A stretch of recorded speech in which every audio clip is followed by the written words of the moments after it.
সারা জেলা জুড়ে জাঁকজমক সহকারে পালিত হল ধরতী আবা ভগবান বিরসা মুন্ডার জন্ম সার্ধ শতবর্ষ। 1875 সালের 15ই নভেম্বর ঝাড়খণ্ডের রাঁচি জেলার উলিহাতু গ্রামে জন্মগ্রহণ করেছিলেন ভগবান বিরসা মুন্ডা। তার 150তম জন্মদিবসকে স্মরণীয় করে রাখতে সারা জেলা জুড়ে শনিবার দিনটি উদযাপন করা হয়। পুরুলিয়ার বাঘমুন্ডি ব্লকের মাঠা কমিউনিটি হলের চত্বরে সরকারিভাবে জয় জোহর মেলার জেলা মূল অনুষ্ঠান অনুষ্ঠিত হয় এবং বিভিন্ন ব্লক এলাকায় ব্লক স্তরীয় অনুষ্ঠান অনুষ্ঠিত হয়। সরকারি অনুষ্ঠানগুলিকে রাজ্য সরকারের আদিবাসীদের উন্নয়নমূলক প্রকল্পগুলো তুলে ধরা হয়। জেলার মূল অনুষ্ঠানে উপস্থিত ছিলেন পুরুলিয়ার জেলার শাসক সুধীর কোন্ঠাম, পশ্চিমাঞ্চলের উন্নয়ন পর্ষদের ভারপ্রাপ্ত মন্ত্রী সন্ধ্যা রানী টুডু, জেলা পরিষদের সভাধিপতি নিবেদিতা মাহাতো, বাঘমুন্ডি বিধানসভার বিধায়ক সুশান্ত মাহাতো সহ অন্যান্য বিশিষ্টজনেরা। এছাড়া জেলার বিভিন্ন জায়গায় আদিবাসী সংগঠনের উদ্যোগে দিনটিকে বিশেষভাবে উদযাপন করা হয়। এর মধ্যে পুরুলিয়া বলরামপুরের আদিবাসী ভূমিজ মুন্ডা কল্যাণ সমিতির উদ্যোগে এবং বিভিন্ন আদিবাসী সংগঠনের সহায়তা দিনটি বিশেষভাবে পালন করা হয়। এদিন দুপুর 12টা 30 নাগাদ বলরামপুরের দলদিরি গ্রামের বিরসা মোড়ে অবস্থিত ভগবান বিরসা মুন্ডার পূর্ণ অবয়ব মূর্তিতে মাল্যদান করার মধ্য দিয়ে অনুষ্ঠানের সূচনা হয়।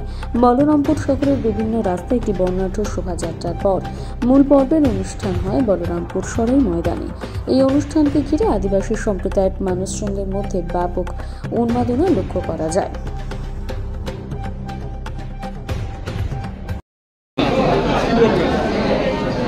আজকে 15 নভেম্বর, আজকে জাতীয় বা বর্তমান সম্মেলন আর জয় জয় আমরা সূচনা করেছি, আমরা পালন করেছি।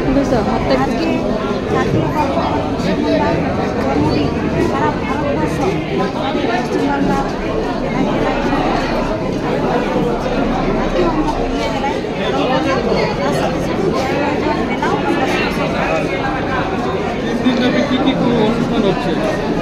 আমাদের জয় জোহার মেলার সাংস্কৃতিক অনুষ্ঠান আছে, আমাদের প্রতিযোগিতা আছে, পুরস্কার বিতরণ আছে। মানে কটা স্টল বসেছে? আমরা স্টলগুলো আজকে মোটামুটি আমাদের 6-7টা স্টল আছে, তবু আমরা ঘুরে ঘুরে দেখবো, আরও বাড়তে পারে সম্ভাবনা আছে।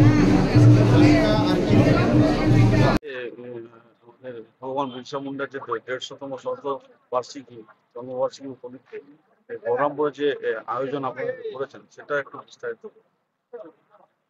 আজ আমাদের অত্যন্ত একটা গর্বের দিন। আজকের দিনে অর্থাৎ 15ই নভেম্বর 1875 সালে ভগবান বিরসা মুন্ডার জন্ম হয়েছিল। আজকে তার 150 বছর পূর্ণ হলো। 151তম জন্ম জয়ন্তীতে আমরা এসে উপস্থিত হয়েছি। এই ভগবান বিরসা মুন্ডা শুধুমাত্র একজন স্বাধীনতা সংগ্রামী নয়, শোষিত বঞ্চিত আদিবাসী মানুষদের তিনি একটি মুক্তির সূর্য। তিনি প্রথম এই আদিবাসীরা যাদের দুবেলা খাওয়ার ছিল না, পরার মতো বস্ত্র ছিল না, তারা তাদের মুক্তিকামী যে লড়াই, সেই লড়াইও যে লড়া যায়, যে অনুপ্রেরণা তিনি জুগিয়েছিলেন, সেটা আজকের দিনে দাঁড়িয়ে ভাবলেও আমাদের অবাক লাগে। তাই আমরা বিরসা মুন্ডাকে নিয়ে যাই আলোচনা করি না, যতই সম্মান জানানোর চেষ্টা করি না কেন, সবটাই আমাদের কম মনে হয়। আমরা পশ্চিমবঙ্গ আদিবাসী ভূমিজ মুন্ডা কল্যাণ সমিতির পক্ষ থেকে প্রতি বছরেই করি। এবারের শত ব্যস্ততার মাঝেও আমাদের মাঠে ঘাটে চাষের কাজ শুরু হয়েছে, তারপরেও এলাকার সমস্ত আদিবাসী সংগঠনগুলি একত্রিত হয়ে আমরা কিন্তু এই আয়োজনটা করেছি। আমরা আমাদের জায়গা থেকে যথোচিত মর্যাদা দিয়ে সম্মান জানানোর চেষ্টা করেছি। আমরা মনে করি বিরসা মুন্ডাকে সম্মান জানানো সেদিনই সার্থক হবে যেদিন আমরা বিরসা মুন্ডার আদর্শে অনুপ্রাণিত হয়ে আমরা অন্যায়ের বিরুদ্ধে আওয়াজ তুলতে পারবো। আজও আমরা দেখতে পাচ্ছি এই পশ্চিমবঙ্গ তথা ভারতবর্ষের বুকে আদিবাসীরা স্বাধীনতার এতদিন পরেও শোষিত বঞ্চিত এই তকমা পাচ্ছে। কেন এতদিন পরেও আদিবাসীদের এই অবস্থার মধ্যে থাকলো, সেটা নিয়ে আমাদের ভাবার সব হয়েছে। আমরা কাঁড়ি কাঁড়ি দেখতে পাচ্ছি টাকা খরচ হচ্ছে আদিবাসীদের উন্নয়ন নিয়ে। আজকে ভাবতেও অবাক লাগে যে এত বছর ধরে আদিবাসী উন্নয়নের গল্প শোনানো হচ্ছে, কেন, কোথায় যাচ্ছে সেই টাকা, কোথায় এই পরিকল্পনা, কেন আদিবাসীর উন্নয়ন হচ্ছে না? রাস্তাঘাট বা অনেক উন্নয়ন দেখতে পাচ্ছি, কিন্তু আদিবাসীদের কি এমন জিনিস তাদের উন্নয়ন করা যাচ্ছে না? এত কাঁড়ি কাঁড়ি টাকা হচ্ছে, এত মেলা খেলা চতুর্দিকে দেখতে পাচ্ছি, উন্নয়ন হচ্ছে না কেন? পরিকল্পনার অভাব নাকি সদিচ্ছার অভাব? আমরা মনে করি পরিকল্পনার অভাব নেই। সাংবিধানিক যা সংস্থান আছে তাও আদিবাসীদের জন্য যথেষ্ট, আইনি যে অধিকার রয়েছে তাও যথেষ্ট, কিন্তু যারা আজকে শাসক তারা কি সত্যিকারের চাই আদিবাসীদের উন্নয়ন হোক? তারা কি চাই আদিবাসীর অধিকার সুরক্ষিত হয়? এইটা হচ্ছে আজকের দিনে বড় প্রশ্ন। এইটাই সবচেয়ে বড় প্রশ্ন।